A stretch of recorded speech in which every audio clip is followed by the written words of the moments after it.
Hey guys, it's me, YayaDiamond. What's up, people? What's up? I am so very excited to have my next guest on the show.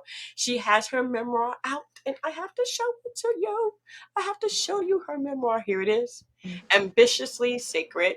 And she is here today. Her name is Marian Moore, and I'm just so very excited to finally get her on the show. It's just been such a pleasure to have someone who has written the way she's written. So it's I got a few questions for her. I do. Welcome to the show. Thank you so much for joining us. Thank you for having me. Oh, anytime, anytime. So okay, so you have your memoir out, and I wanted to ask you, there's just so many different things about your journey in your memoir that I'm looking at, and I'm going, okay, it covers your life from your formative years in Southeast DC through many challenges, right? Am I correct with this? Yeah, you're So absolutely correct.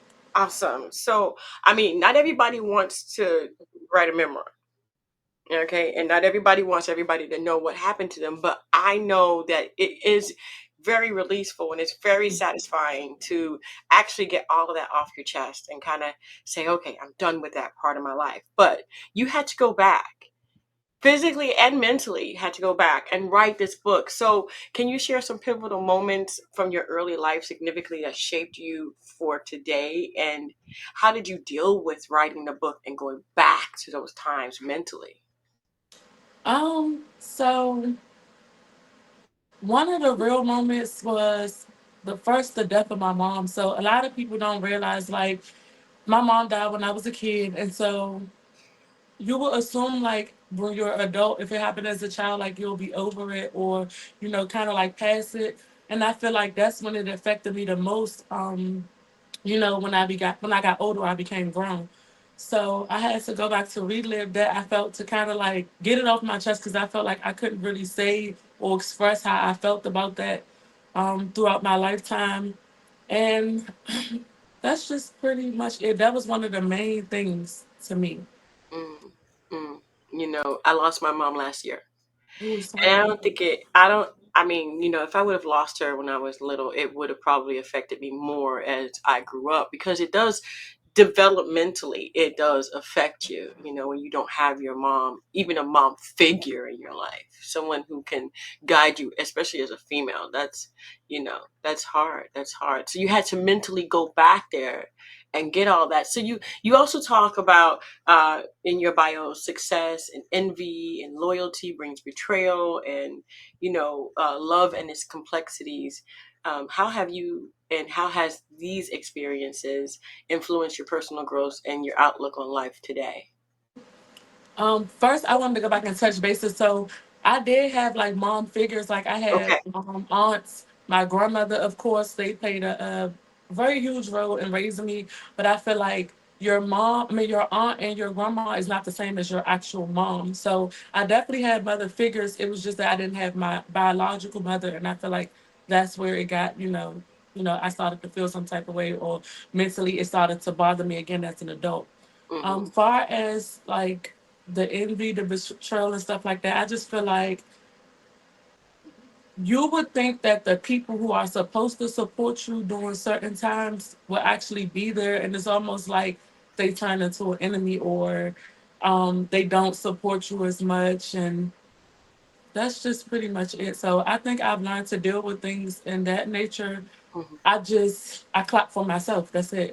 If it doesn't matter, like, if other people are there, or the people who I think should support me, they don't. I just feel like long as I clap for myself and I keep it moving, then I'm fine. Yeah, yeah, I hear you. I hear you, and that's important. That's important. And I understand when you do with what you're saying. Having aunties and cousins, and even sisters. Sometimes people have sisters, but it does not replace your mom. Right. It never will. It never will. And my condolences to you, because Thank you. I don't think it ever does go away. I'm a year into this almost, and I don't think I'll ever get over it, ever. There's just, I don't foresee myself. I foresee myself going out of this world still missing my mom. So it is something that really, really kind of hurts. So in your book, Ambitiously Sacred, you have what I would say would be like some fact and some fictional. You blend it in. Why did you do this, and how did you manage that? So, the reason why I did it was because a lot of the stories, just to protect the actual people. Like I wanted to tell the story, but protect the people that were involved, in the story, basically. So that was pretty much the reason why I added fiction to it a little bit to protect the people that actually part of the story. I got you. I got you. Mhm. And that's important. That's important. It definitely is important. So we're looking at your book now, and I absolutely love the cover of it. What Thank was you. the inspiration behind the roses? So the roses look dead. I mean, they look alive in the picture, but they were actually dead. So Mm, basically, the inspiration behind it was like how you're at a point in life and you feel like everything is dying or it's down, and mhm. then it's basically light at the end of the tunnel. So the roses was actually dead in person, but like in the picture, they don't look dead. They look like they're alive. So that was pretty much the end of the inspiration Right. behind it. Well, yeah, they look beautiful. I thought they were gorgeous, but I had no Thank idea you. they were dead. Yeah, they were very much dead.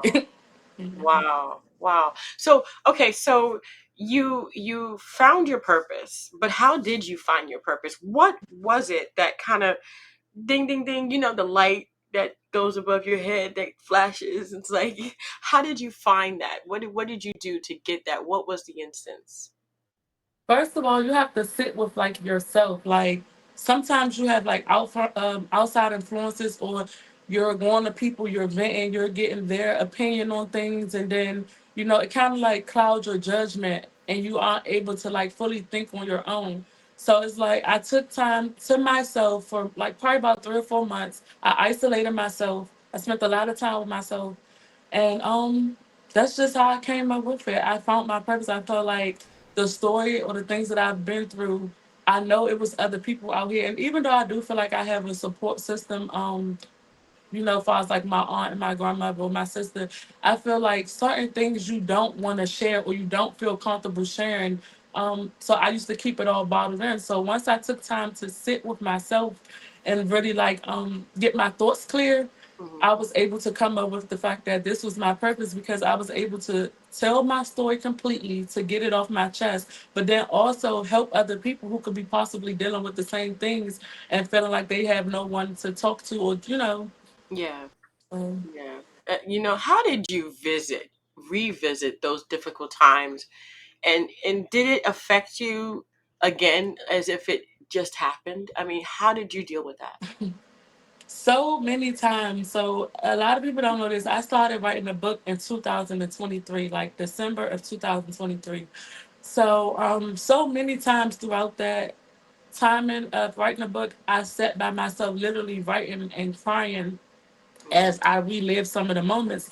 And at first it was like I was sad, but I noticed like when I cried and wrote it down, like it was almost like a relief, like, okay, I get to start over. So I'm telling this, I'm getting emotional, I'm kind of like grieving it, letting everything out. So it's like you get to start over. Like it's like a clean slate. So once I wrote the book, went through all those different types of emotions, I felt like I'm at a clean slate. And I feel like the clean slate, I'm a different person. Like a lot of things that I dealt with or I've been through, except death, because you can't control death or who dies around you.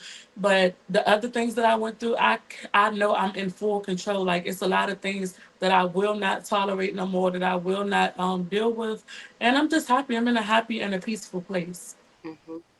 You it sounds like you're doing like a movement for yourself, like self-help, something that really really helps you to heal, and the book really did that for you, and I love that you're in a different place than you were before.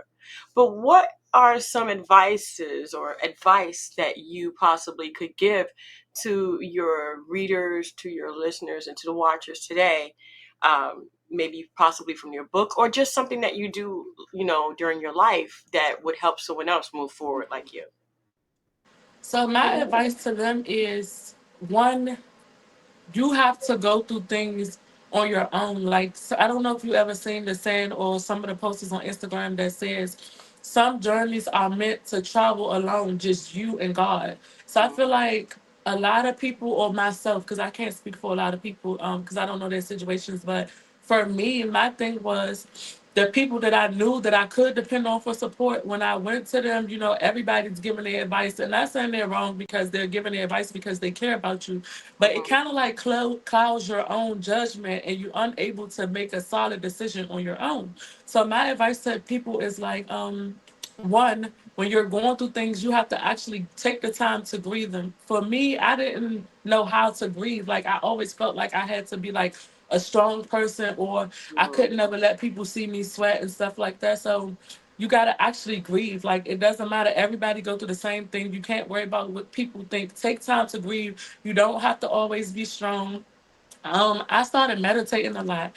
When you meditate, it helps you think clearly, whereas though you can make decisions. Another big issue that I had to learn on my own, that I give advice to people, like, don't make decisions on temporary emotions or temporary feelings. So learn to control yourself emotionally. You have to be emotionally intelligent to be able to deal with things. And that's just it. Hmm. Yeah, that's amazing. Yeah, I agree. Wow, I'm gonna take some of that from you. I'm gonna use some of that because everybody needs to. I mean, we forget. You know what I mean? It's like, okay, I started something, and all of a sudden, it's like I haven't done that in a while. So yeah, definitely, I appreciate that. In your book, you made a point to make sure that you told people about the resilience and the personal growth. Uh, do you want to clear up something that may be a misconception of what people might have when it comes to that? I'm sorry, say the first part one more time. So, like misconceptions that people may have against resilience and personal growth. You mentioned like your personal growth in the book. There's some people that say, oh, you can get over your mom. That doesn't work. That's a misconception. Are there any other misconceptions that you mentioned in the book, or even in your personal life that you want to clear up?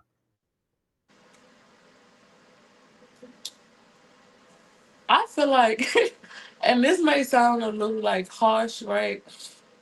But I'm an honest person and I'm a like real person. So honestly, I don't want to clear up anything because what I said in the book was exactly what I meant. And people can't tell you how to feel or how to deal with things. So, just using this as an example, because this is the example that you use. When it comes down to my mom and people feeling like, oh, you should be, oh, some people get over it because it will happen when you was a kid. You can't tell me how to feel. I don't care how you feel about it. These are my personal feelings.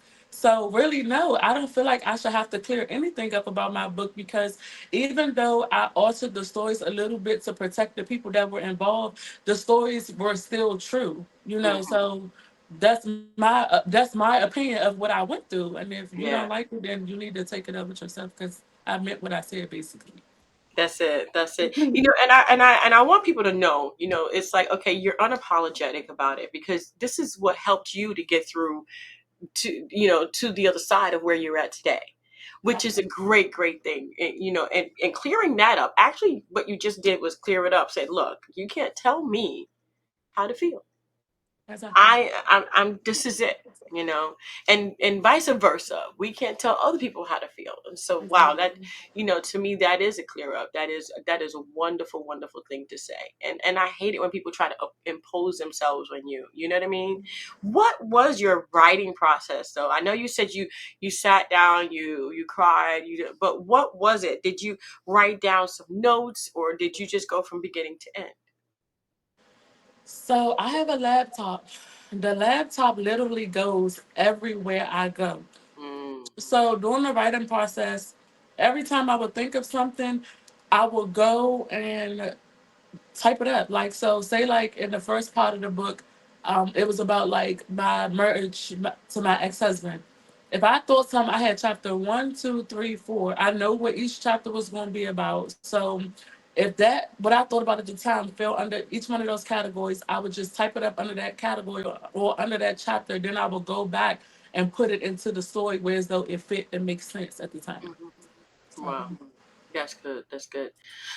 What kind of a legacy do you want to leave as an author? And are you planning on writing any more books? I'm definitely planning on writing more books. It's actually a part two to Ambitious and Sacred, in the process of being written now. And the legacy I just want to leave is like, just be yourself. Like, express your stories the way that you want to express them. Some people think being an author is boring because it has something to do with a book or something like that. It's not boring. You can write your stories the way that you want. Um, to make it exciting to other people, you don't have to alter anything. You can tell your story the way that you want to tell it. So basically, the legacy that I want to leave is that I was real when I wrote my books, and I was unapologetic about them. I was. Yeah. Yeah, I Yeah. got you. I got you. You're inspiring. Definitely inspiring. Mhm. You've done things that most people in their lifetime have never done. And some of them have even passed away without telling their story. You, what would your advice be to people who are kind of scared, but they should really consider or even do it, write their story like you did? we I just feel like you got to be fearless. Like, it was certain parts of my life where I felt like, not really that I was scared, because I feel like I've always been like a fearless person, but like I was kind of like iffy about it. But you have to be fearless, you have to be dedicated, you have to be focused, you got to have that drive to just want to do it. So my advice to them would just be like, be fearless. If this is what you want to do, take it on and go full throttle with it. Just whatever the outcome is, you can't help that, but at least you did your part. Like, you did what you wanted to do, or you accomplished what you wanted to accomplish, and that's just how I look at it. Like, just be fearless about it. If you set a goal, or your goal is to write a book, and some people worry about like, Dad, what's gonna be the outcome? Is my book going to sell, or like, is it going to be a good book? At the end of the day, the most exciting part about me writing a book was that I set a goal, and being an author at this age, a lot of people don't think about that. Like, they feel like it's other more exciting things going on. So I just feel like if it's a goal, I set the goal and I reached it. So for me, no matter what the outcome is, my satisfaction came from, I came up with something, I set the goal, I planned it out, and I achieved that. So if I leave here today or tomorrow, I'm happy with just that. There you go. And that's a beautiful thing. If you could go back right now, you go back as you are to your younger self, what would you tell yourself? What would it be? The number one thing, if I can go back to my younger self, I would teach myself self love at an early age. I also would teach myself that you don't need validation from other people. Um, so that was my biggest thing. I think it took for me to get to this space, or like write the book, to even establish like real self love. Like, a lot of people be like, oh, I love myself. But you have insecurities. So, or you had insecurities at that point. For me, speaking personally, I had certain insecurities. Like, I used to get bullied about my skin complexion. Now I wouldn't want to be no other complexion.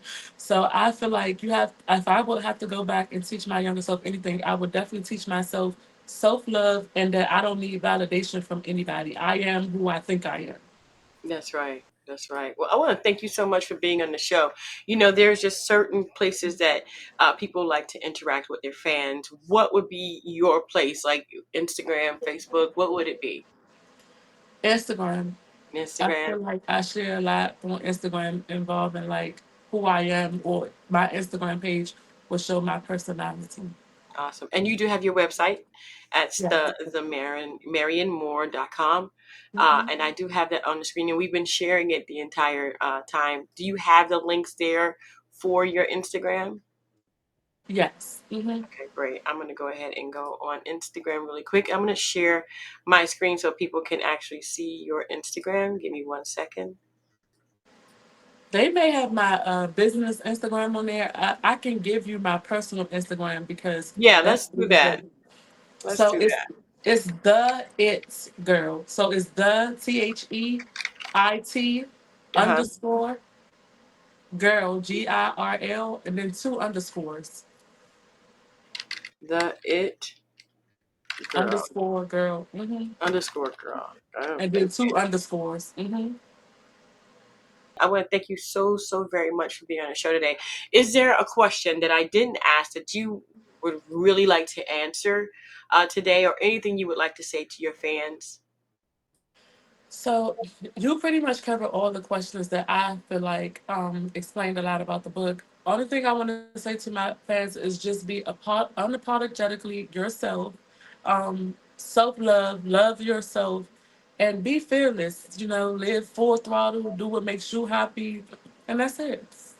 Awesome. Well, thank you again so much for being on the show. I appreciate it. No And I problem. want to thank you guys so much for tuning in. Don't forget to go to the description box if you're watching on Facebook. It's up here. If you're watching, it's down below. Wherever you're watching, make sure you're visiting the website and going ahead and following my girl on Instagram. All right. Thank you guys so much for tuning in. Don't forget to dare to be different. And until next time, guys, bye. Bye.